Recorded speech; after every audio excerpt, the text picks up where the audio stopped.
Okay, so Mike Franklin, the property tax guy and assessor audit on YouTube. And today I'm going to review the New York State RPTL 730A. It's the Small Claims Assessment Review Petition. This is what you have to file with the county clerk when you want to challenge your assessment at SCAR. So when you get your notice that you had an increase, usually the beginning of May, they have Board of Assessment Review hearing, usually at the end of May. And and if you don't get what you need at bar, you can appeal to SCAR. And that's what this is. This is a New York State SCAR petition. And I'd had a conversation at a personal meeting with my state senator, John Mannion, and I wanted to tell him that there were issues with the Small Claims Assessment Review Program. And I brought this in to show him how many issues there are with the SCAR program. And one way to demonstrate that is to show what's wrong with the SCAR petition. And as you'll see here, I've got circles and markings throughout the petition. And those are areas that I'll discuss as to what's wrong with the SCAR petition. Okay, we'll start out with these two circles at the top. Ultimately, when you file it with the county clerk, at this juncture, you're supposed to file 3 copies with the county clerk. They will take 1 copy and keep it for their records, and they will send copies to the court clerk. The court clerk will keep 1 copy and send the other copy to the hearing officer. But when they create those copies of the petitions, at the very top of the circles they'll put the the index number and whatever, the date, filing information. And the thing is that theoretically, when you serve the copies to the assessor, to the town clerk, to the school district, and to the county treasurer, it should have those markings on there theoretically. But this petition has inadequate instructions for the taxpayers to be able to file this thing. And so I'll get into the details of that later. Okay, so the next circle, you see where it circles the name of the county. There are 3 spots in this petition where you have to write the name of the county. Right there, 1, 2, 3. Okay, we already know the name of the county. Why do we need to write it 3 times? 1 time should be adequate. The assessing unit, 1, 2, 3. Okay, why do we need to do that 3 times? It appears as though the people who designed it aren't the ones that have to fill it out, and they don't care about the time and the arduous nature of filing all of this stuff. Okay, let's move on to the next one. They want to put your tax map section block lot, and a lot of municipalities, it doesn't fit in exactly like this, and people don't know what the heck they're talking about. So they just should have 1 line that says the tax ID. It just makes it confusing for people who have never done this before. What I do is I fill this in and then I write it in down here just to make certain that they get it. Okay. And then they're asking here, assessment requested and a complete form filed with the Board of Assessment Review. I'm at a loss as to why your numbers from your Board of Assessment Review have to match this. What difference does it make? It's just pointless. And then they've got assessment, and then they've got fair market value, and it makes it confusing to people, what it is that they're talking about. The good news is that if you make errors in this thing, it can be corrected at the time of the hearing. But of course, your assessor may make objections, try to get you dismissed on a technicality. It's part of what it is that they do. And we'll get into that later. And now they're saying the maximum reduction, if the value of the property is over $450,000, the most you can save would be 25% of that. Why? Aren't we supposed to try to get to what the proper figure is? Why is there that limitation? It just makes no sense. Just get to what the figure's supposed to be. Okay, in this section, it's just very confusing to people who've never filled this out before. The average of all property on the assessment roll, or the average of residential property on the assessment roll. The full market. It's just extremely confusing, and I just don't know that it's relevant. Okay, what do we have here? Assessment, fair market value. Same thing here. Petitioner believes the total assessment should be reduced to whatever the assessment is. They're wanting you to write it in several times. One time should be adequate. Okay, this section is also confusing. Excessive. The total assessed value exceeds the full market value of the property. The total assessed value is, and then what it is that you think it should be. It's repetitive. Okay, how is this relevant? Let's see. Name of insurance company and policy number. What does insurance companies' insurance values have to do with valuation? I'm just at a loss. And so what they're gonna, if you don't give them your insurance information, they'll dismiss your case. It's ridiculous. Okay, and here's a repetition here. Repetition. Okay, so down here are is a checklist that they want you to sign that you have done and you understand the following. A, the owner has previously filed a complaint required for administrative review of assessments, which means that you filed it with a Board of Assessment Review. Now, my experience is a lot of these Board of Assessment Reviews are just a joke. And so why should you have to waste your time with them? You should be able to go directly to SCAR. If you feel that that's the way it is, you shouldn't have to you shouldn't have to waste your time in SCAR. And like some municipalities will, if you don't go in person, they'll dismiss your case. They won't read your submissions. Whereas in SCAR, they will consider your submissions. I don't know why the Board of Assessment Review would be different how the state handles it. It's ridiculous. Item B, the property is improved by a 1, 2, or 3 family owner-occupied residential structure used exclusively for residential purposes and is not a condominium except a condominium designated as Class 1 in Nassau. Just on and on. It's just, if it's a small claims issue, it should qualify for a small claims issue. So, for example, if you have a vacant piece of land, it doesn't qualify unless it's not buildable. If you have a piece of property and say you have another parcel that's contiguous, maybe 5 acres, they're saying you cannot challenge both of them at the same time, and you can't challenge the parcel of land. Say it's 5 acres. Say it's worth 20 grand. They're saying you have to take it to the state Supreme Court to challenge a $20,000 property. It just doesn't make any sense. And you would think that that wouldn't be an issue, but I had a client who had a $40,000 assessment. He'd owned the property for 20 some years, and the assessor raised it to $400,000. So his taxes went from $1,600 to $16,000 overnight, and it didn't qualify for SCAR.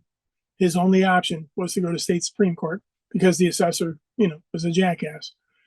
And so I found him an attorney, and he won. Got a guaranteed deal for 4 years at $80,000. So 40,000 was a little low, but you don't raise somebody's taxes tenfold in 1 year. It's ridiculous. And so that should have qualified for SCAR. It's absurd that it does not. Another example is I had a young guy had bought a rental property. He paid like 30 grand for it, and he cleaned it out, painted it, got it working, and running it out. It raises the assessment to 135 grand. Because it's not owner occupied, it doesn't qualify for SCAR. He has to take it to state Supreme Court. He doesn't have the money to take it to state Supreme Court. And the state Supreme Court shouldn't be spending their time on small claims issues. It's ridiculous. The law needs to be changed to be more inclusive of anything that's small claims. It's just abusive. And, they're taking for granted that assessors behave in good faith. In my experience, a good percentage of the time, a significant percentage of the time, they do not act in good faith. So the SCAR needs to be more inclusive. Let's see, the requested assessment is not lower than the assessment requested on the complaint filed with the assessor and the Board of Assessment Review. What difference does it make? Why do you need to convolute the whole thing? Try to make it as simple as possible so that taxpayers can have a proper appeal. That's just ridiculous. Let's see. If the equalized value of the property exceeds 450, I already talked about that. You should be able to get to the value that's proper. You shouldn't. 25% is just arbitrary nonsense. They need to fix that. And then here's the instructions for service. This is unbelievable. How ridiculous this is. How ridiculously confusing it is. Unnecessarily confusing. It says, I will mail by certified mail, return or receipt requested, or deliver in person within 10 days after the day of filing this petition with the county clerk, one copy of this petition to the clerk of the assessing unit, or if there be no such clerk, then to the officer who performs customary duties of that official. A lot of redundancy in there. So they're saying send a one copy certified mail to the municipality's clerk. Okay, that's fine, certified. But it says upon filing with the county, but it doesn't tell you that you're supposed to file 3 copies with the county. So far this year, I've had counties that accepted 1 copy. Onondaga County wanted 3. Seneca County wanted 7. Schoharie County, I think it was, wanted 5. They need to standardize this. What is it that you need? Is it 1? Is it 3? Is it 5? Is it 7?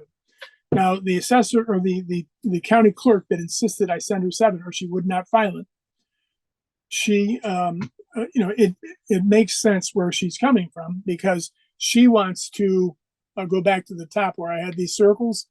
She wants to be able to stamp all 7 copies, and she wants to mail 4 of them back to me so I can serve it to the town clerk, to the assessor, to the county treasurer, and to the school district, so it has proper markings. But if you don't have that, then you're going to have to send them petitions without these markings, which means they're not necessarily official. And they need to make certain that all the petitions that everybody's reading are identical. And so I appreciate her wanting to have 7. But what it is that they could do is just email us a copy that's been stamped, and then we can send, and then we can submit the filings accordingly. Which, and plus, I should be able to email it to the county treasurer. I shouldn't have to put it in the mail. I should be able to mail the school district. I shouldn't have to do the mail. I should be able to email it to them. They wanted a certified copy to the town clerk. Fine, we can do that. But just doing these certified mails is extremely time consuming and it's unnecessarily expensive. They should be, every county in this state should be able to handle this paperwork through their website. It's ridiculous that we're licking stamps and sending this ridiculous nonsense all over the place. They're just trying to make it difficult to discourage people from doing it. That's what's going on, and they don't care because they're not. They make these rules, and everybody has to follow them. It's no sweat off their back because they don't have to do any of it, but the public has to. And they don't seem to realize that they work for the public. They're supposed to make it easier for the public. But instead, it appears as though they purposely try to make it more difficult. What else do we have here? Okay, so they want the clerk of the school district and with some redundant verbiage. So you have to, get on Google and figure out who the school clerk is, get the address and mail it to them. Stupid. You got to do this the same thing. And by the way, nobody at the school district's going to read the goddamn thing. So they should put a limit on the value. If it's under $1 million or $500,000, you shouldn't have to send it to the treasurer. You shouldn't have to send it to the school district. They're not going to read it, and it doesn't matter. Certainly, if a large manufacturer or a nuke plant is challenging their taxes, obviously the treasurer and the school district need to know. But they, I called up one school treasurer. I go, do you guys actually read these things? And she says, well, I read them because I just like to see how it, might pertain to my own house. That's what she had to say about it. It's just unnecessary. If it's that important, have it be online. You shouldn't have to put all these stamps and certified mails and all this stuff all over the place. It's ridiculous. The treasurer, the assessor, and the chairman of the board of assessment review.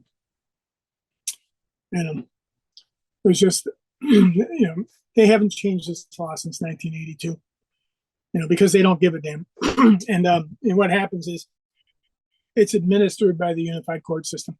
And the administrative judges are supposed to be overseeing this, but they don't give a damn. They just don't. It's so far beneath them. They're so important. They don't care. And so nothing has changed. They've done nothing to improve it. They just don't care. They're all getting paid $250,000 a year. And they don't want me to record these hearings. They come up with these excuses. It's a violation of Civil Rights Law 52. I didn't know the civil rights laws protected assessors from being accountable to the public. Then they said, Section 735 prohibits video recording of hearings. The law was made in 1982. I can assure you they didn't put anything about that video recording these hearings. Section 735 says the cases are decided based on determination, not precedent. Therefore, no transcript is necessary. These judges claim that a video is a transcript. A video is not a transcript. Trans as in translate, script as in scribe, as in writing. Translate to writing. Court stenographers create official transcripts of court cases. There aren't any necessary in assessment cases because they're made by determination. It's got nothing to do with video recording. And they just disingenuously and self-servingly don't want it recorded because they want to make certain their job is as easy as possible. It's not about the public. It's all about them. And it's ridiculous. So what else we got here? Let's see. Yeah, and I got a notice from a hearing officer who says that it said that I have to. She wanted proof of service to the school district and to the treasurer and to the assessor. It says right here that it's sent by regular mail. How do I get proof of service from regular mail? So there's just so many inconsistencies. And then she says she wants proof of service. In well more than 300 cases, no one has ever asked for proof of service. In other words, the hearing officers have never asked for it. Sometimes assessors will try to get your case dismissed, claiming you didn't serve the school district properly. But there's on the state website, there's an opinion of counsel that indicates that that service issues are not fatal. It's ridiculous. It's an informal process. People don't have to be lawyers to participate in this thing. It's essentially an arbitration, and the rules of judicial conduct, the procedures, they don't apply because it's a process that people don't have to be lawyers to participate in. So ridiculous. These people think that they're Perry Mason or something. Let's see. Does the assessor need a copy? So, it's 2023. The next tax year is 2024. It's about time that they fix this program. And did their best to make this as simple on taxpayers as possible. It just seems like the public, they're making you do all this unnecessary work, when the taxpayers are the customers. They are supposed to be doing the work. We pay them to do that work, and it just seems like the taxpayers are working for the government, not the other way around. It's really disturbing. So that's what's wrong with that form. I'll start off with that, but I'll do another section. In other words, the reason I'm doing this is because the state senator, wanted me to detail what is wrong with the Small Claims Assessment Review Program. So this is my initial effort in that regard. I'll talk about how assessors behave and so on and so forth in a different video. But this is the RPTL 738. It's the petition that you file to appeal to the Small Claims Assessment Review. In Small Claims Assessment Review, you'll get a state hearing officer, and usually they don't have any connection to the local politics. Like the Board of Assessment Review is basically all politics. Board of Assessment Review is appointed by the same people who appointed the assessor, so don't expect different results, and don't expect the people on the Board of Assessment Review to know anything about valuation. City of Syracuse Board of Assessment Review only has one person on their Board of Assessment Review out of 5 that has any valuation experience whatsoever, and so they don't even know. They're not qualified to know what I'm talking about. But for political reasons, they were appointed, and they do what they do, and because of that, you have a state hearing officer that you can appeal to, and overall, you may be able to get a fair hearing there. It can be kind of hit and miss. Sometimes they put in attorneys who have no valuation experience. Some of them like to split the baby. Some of them like to get into technicalities. They think this is Supreme Court. Some of them, they could care less. They don't know what you're talking about, and they don't care. And so it's if you get a real estate broker, you're more likely to get a fair hearing. You just don't know what the lawyers will do, because my experience is they're in it to gain some sort of notoriety with the court, and they really could care less. And nor do they know anything about it. I just don't get how because you pass the bar means you know anything about real estate valuation. I just don't get that. But they seem to think that they do. But I don't think that they do. They apparently know the legal aspect of RPTL 738, but I don't even think that they know that, to tell you the truth. That's my experience. But it's another appeal option above and beyond the Board of Assessment Review. So the politics, 9 times out of 10, will be out of it. There are other politics aside from the local politics that can be involved, but for more than likely, you'll be able to get a specific analysis of your property without the local politics. So that's the deal with the RPTL 738. This is Mike Franklin, the property tax guy.